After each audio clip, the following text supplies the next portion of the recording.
Começa mais uma edição do JR 15 Minutos, o podcast da Record que aprofunda as notícias que mais mexem com a nossa vida. A Ucrânia acusou a Rússia de disparar um míssil balístico intercontinental pela primeira vez desde o começo da guerra. O presidente Vladimir Putin voltou a ameaçar países ocidentais que autorizaram o uso de mísseis contra a Rússia. O mundo acompanha com apreensão a escalada do conflito na Ucrânia. Pela primeira vez desde o início da guerra, há quase 3 anos, a Rússia usou um míssil balístico intercontinental. A acusação foi feita pela Força Aérea de Kiev. Essa é uma arma de altíssimo poder destrutivo com alcance de milhares de quilômetros e capacidade nuclear. Após o ataque, o governo russo declarou que não existem dúvidas de que os Estados Unidos entenderam o aviso. Como o uso desse míssil pela Rússia altera a dinâmica do conflito? Qual foi a resposta da Ucrânia e de seus aliados internacionais? E como um recente acordo no G20 para promover cessar-fogos nos grandes conflitos impacta a guerra na Ucrânia e ainda outros confrontos. Nesse episódio, vamos explorar os impactos desses acontecimentos recentes com Roberto Jorge Webel, professor de Relações Internacionais da Escola Superior de Propaganda e Marketing. Seja bem-vindo, professor. Olá, muito obrigado, Fara. Uma grande satisfação estar com vocês de novo, comentando sobre temas de relações internacionais. Quem nos acompanha nessa entrevista também é Fábio Menegatti, repórter do Jornal da Record. Fábio, segundo as autoridades ucranianas, o míssil balístico atingiu empresas e infraestruturas na cidade de Dnipro. Fábio, de onde foi feito o disparo? Olá, Fara. Olá, professor Roberto. Fara, segundo a Força Aérea da Ucrânia, esse artefato foi lançado de Astrakhan, uma cidade que fica na parte europeia da Rússia, próximo ao Mar Cáspio. De lá até Dnipro foram cerca de 800 quilômetros no ar. Professor Roberto, esse tipo de armamento representa um risco ainda maior de escalada nuclear? Eu diria a partir de 2 momentos, né? Primeiro, sim, representa um risco geopolítico maior, porque afinal é a primeira vez que a Rússia utiliza esse tipo de armamento na guerra na Ucrânia, mas também eu diria que é um momento de olhar a conjuntura internacional. Por que a Rússia utiliza este armamento? Para dar um recado, em claro e bom português, né? Um bom recado, uma sinalização aos Estados Unidos de que, de fato, a Rússia, caso seja necessário, poderá utilizar inclusive armamento nuclear. A segunda parte dessa resposta é o seguinte: bom, a Rússia diz que pode utilizar, mas ela utilizará uma arma nuclear? Aí a minha resposta seria, neste momento, não. Para a gente entender o contexto, existiu, né, desde o começo da guerra na Ucrânia, quase 3 anos atrás, uma grande preocupação da escalada e o potencial de nuclearização do conflito. E veja bem, a gente está completando quase 3 anos da guerra e essa expectativa ela não se cumpre, né? A gente tem sim momentos de maior tensão, como este momento atual, mas sempre são sinalizações, são indicativos do potencial da Rússia. E aí, trazendo para o contexto atual, né, final de 2024, a gente tem desde a vitória do Trump uma expectativa muito grande de uma negociação, até mesmo de um cessar-fogo entre a Rússia e a Ucrânia, imposto pelos Estados Unidos a partir do governo Trump em janeiro de 2025. E nós estamos na reta final do governo Biden. Então, Biden tem se utilizado de toda a sua capacidade política e orçamentária para dar apoio à Ucrânia. E ele autoriza, durante a sua estadia em Manaus, no Brasil, né, antes da cúpula do G20, que a Ucrânia utilize mísseis de longo alcance contra a Rússia. Então, é uma resposta da Rússia à utilização desses mísseis intercontinentais, né? Então, a gente tem que entender primeiro esse contexto para, então, prospectar a possibilidade de um conflito nuclear. Eu descartaria, nesse momento, a ideia de uma terceira guerra mundial, digamos assim, mas é, sim, de fato, o momento de uma grande tensão geopolítica. Agora, professor, os projéteis intercontinentais têm capacidade para carregar armas nucleares e atingir alvos a milhares de quilômetros de distância. Partindo desse pressuposto, o senhor acredita que nós estamos iniciando um momento mais crítico do confronto? Eu acredito que sim, é um dos momentos mais críticos, mas ao mesmo tempo em que é um dos momentos mais críticos, é um momento que pode ser a antessala para um cessar-fogo a partir do primeiro semestre de 2025. Então é aquele ponto, como a gente chama nas relações internacionais, Fara, o ponto de inflexão, né? Pode desencadear, sim, uma nuclearização do conflito, que eu descartaria neste momento, mas também pode desencadear, já no horizonte próximo, a uma não escalada, mas sim um caminho para o cessar-fogo e para a finalização do conflito. Então, de fato, é um momento com um grande ponto de interrogação, né, que pode levar a pontos de inflexão. Acho que essa é a única certeza que nós temos, é um momento de inflexão, é um momento de mudança no curso da guerra na Ucrânia, sem sombra de dúvidas, principalmente não por causa das ações da Rússia, mas também pela mudança de governo no horizonte nos Estados Unidos, a partir de janeiro do ano que vem. Na última quarta-feira, a Ucrânia usou mísseis britânicos de longo alcance contra o território russo. O país vinha pedindo permissão para usar essas armas já há algum tempo, mas seus aliados ocidentais temiam a reação de Moscou. Esse ataque da Rússia foi uma resposta imediata, pelo que parece, professor. O que mudou em relação à posição do Ocidente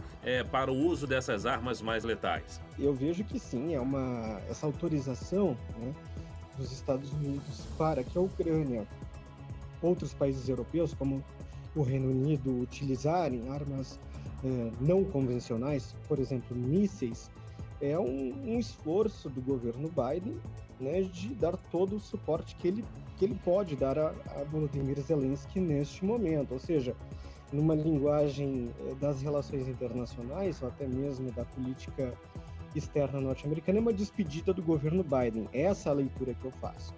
E eu vejo que é a leitura que os russos também fizeram. Claro que eles não ficariam estáticos, né? Não tomariam nenhum tipo de resposta. A resposta é, olha, nós estamos utilizando armas com o potencial de incluir armas nucleares no conflito. Nós temos esta capacidade, mas nós não estamos a empregando neste momento, né? Então, eu vejo muito pelo campo da simbologia, né? É um governo que encerra, é o governo Biden, porque aí é uma questão, Fara, que eu acho que é importante, fazer um exercício de reflexão.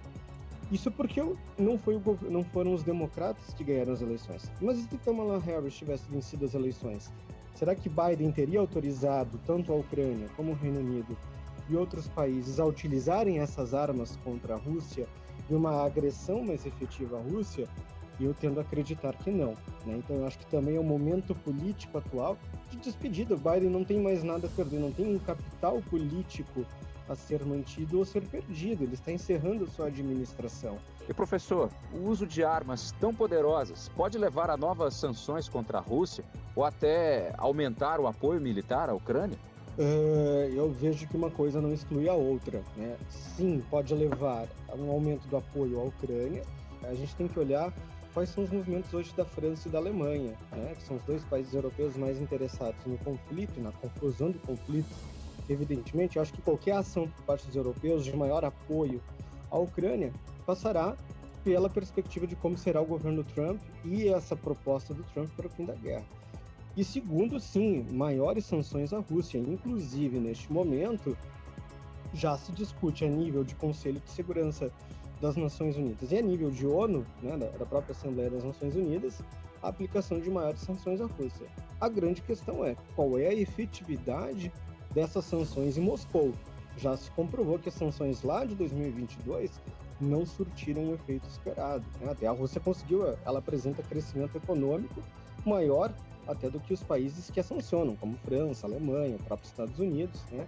Então é saber dosar esse tipo de sanção, porque se ela não tiver efetividade, será até um revés para os países que estão a pedindo, solicitando. Professor Roberto, após a Ucrânia denunciar esse lançamento do míssil intercontinental em Dnipro, Putin afirmou que o conflito ganhou dimensão global e que a Rússia tem o direito de atacar países que enviem armamentos para a Ucrânia. Essa declaração reforça o temor de que a Rússia pode atacar outras nações, ou o senhor imagina que é mais um discurso do Putin para assustar os aliados ucranianos? Eu prefiro olhar pela ótica da narrativa, né? Ou seja, qual é o significado desse discurso, porque acho que todos os analistas internacionais concordam da capacidade da Rússia de atacar qualquer país europeu e até mesmo, possivelmente, o território dos Estados Unidos, né? Então essa capacidade eu acho que ela não é questionável.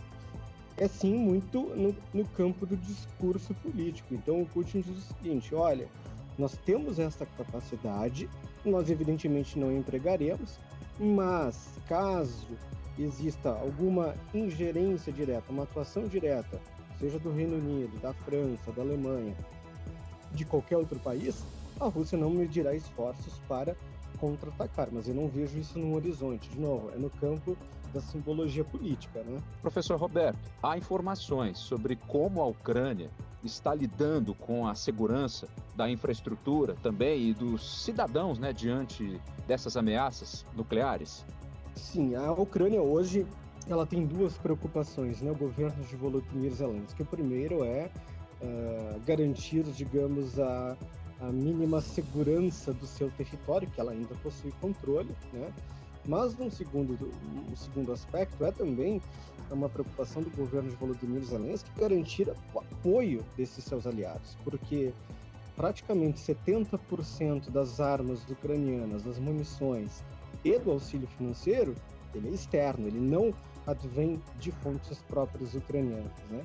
Que era a grande preocupação de Zelensky, né, na eleição dos Estados Unidos. Eu sempre comentava até em sala de aula que a pessoa mais preocupada, que mais torcia pela vitória de Kamala Harris, era o presidente da Ucrânia, Volodymyr Zelensky, porque ele sabe que no momento em que esse auxílio reduzir, auxílio financeiro e logístico e militar, a Ucrânia estará numa situação muito mais delicada, numa situação muito mais complexa, e que aí dificilmente conseguirá manter aquele primeiro ponto, né?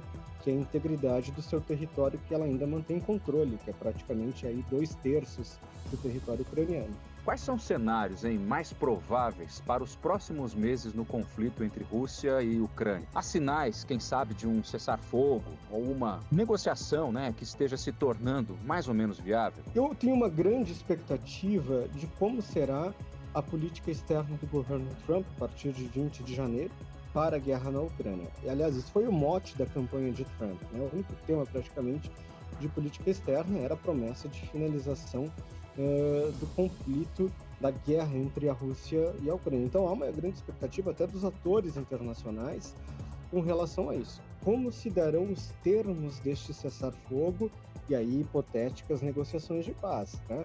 Eu tenho colocado muito a equação do 1/3 ou 1/5, ou seja, a Ucrânia perderá 1/3 ou 1/5 do seu território nestas negociações. Recentemente saiu um estudo de um think tank nos Estados Unidos muito conhecido, que eles colocam que a Ucrânia poderia perder até 2/5 do seu território, segundo a proposta de Donald Trump, né? Então, eu acho que sim, nós estamos num momento de grande tensão, mas também de grandes expectativas, e aí uma certeza: este cessar-fogo, pelos termos que se colocam hoje, envolverá inevitavelmente uma perda territorial para a Ucrânia. Agora, países membros do G20 encerraram o encontro anual realizado no Rio de Janeiro com uma declaração sobre temas prioritários. E entre eles estão os grandes conflitos em andamento no mundo, né? Especialmente a guerra na Ucrânia, na faixa de Gaza e no Líbano. O senhor acredita que esse acordo pode ter algum efeito prático nesses conflitos?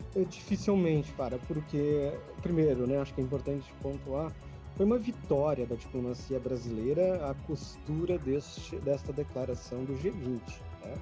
E algo que eu tenho muito reiterado nesses últimos dias, eu acho que nós vamos sentir saudade da reunião do G20 do Rio de Janeiro, né? Porque tudo indica que a partir de 2025 a gente vai testemunhar uma fragmentação do multilateralismo, da própria multipolaridade, né? Ou seja, a relevância que o G20 terá a partir do próximo ano que vem será na África do Sul, talvez seja muito menor do que foi até 2024. E aí isso implica também a construção destas declarações. Então, por isso eu acho que foi uma vitória do Brasil no campo da atuação diplomática, da construção de uma declaração que traz consenso dos 41 países que estavam representados na reunião do G20, mas os efeitos práticos, evidentemente, são muito limitados, porque, como eu repeti, né, a partir de janeiro nós teremos um novo governo dos Estados Unidos, e este novo governo implica ações diferentes por parte de China, por parte da Rússia, por parte dos próprios europeus, né? Muito bem, nós chegamos ao fim dessa edição do 15 Minutos. Eu agradeço a participação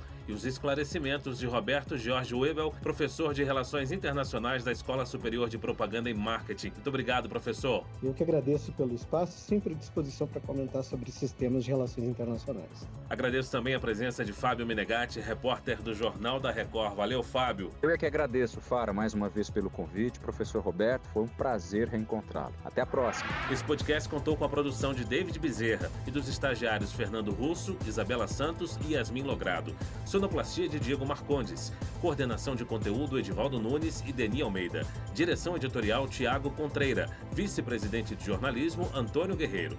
Você pode acompanhar o JR 15 Minutos no portal r7.com, nas redes sociais do Jornal da Record e nas principais plataformas de streaming. Te aguardamos no próximo episódio. Até lá!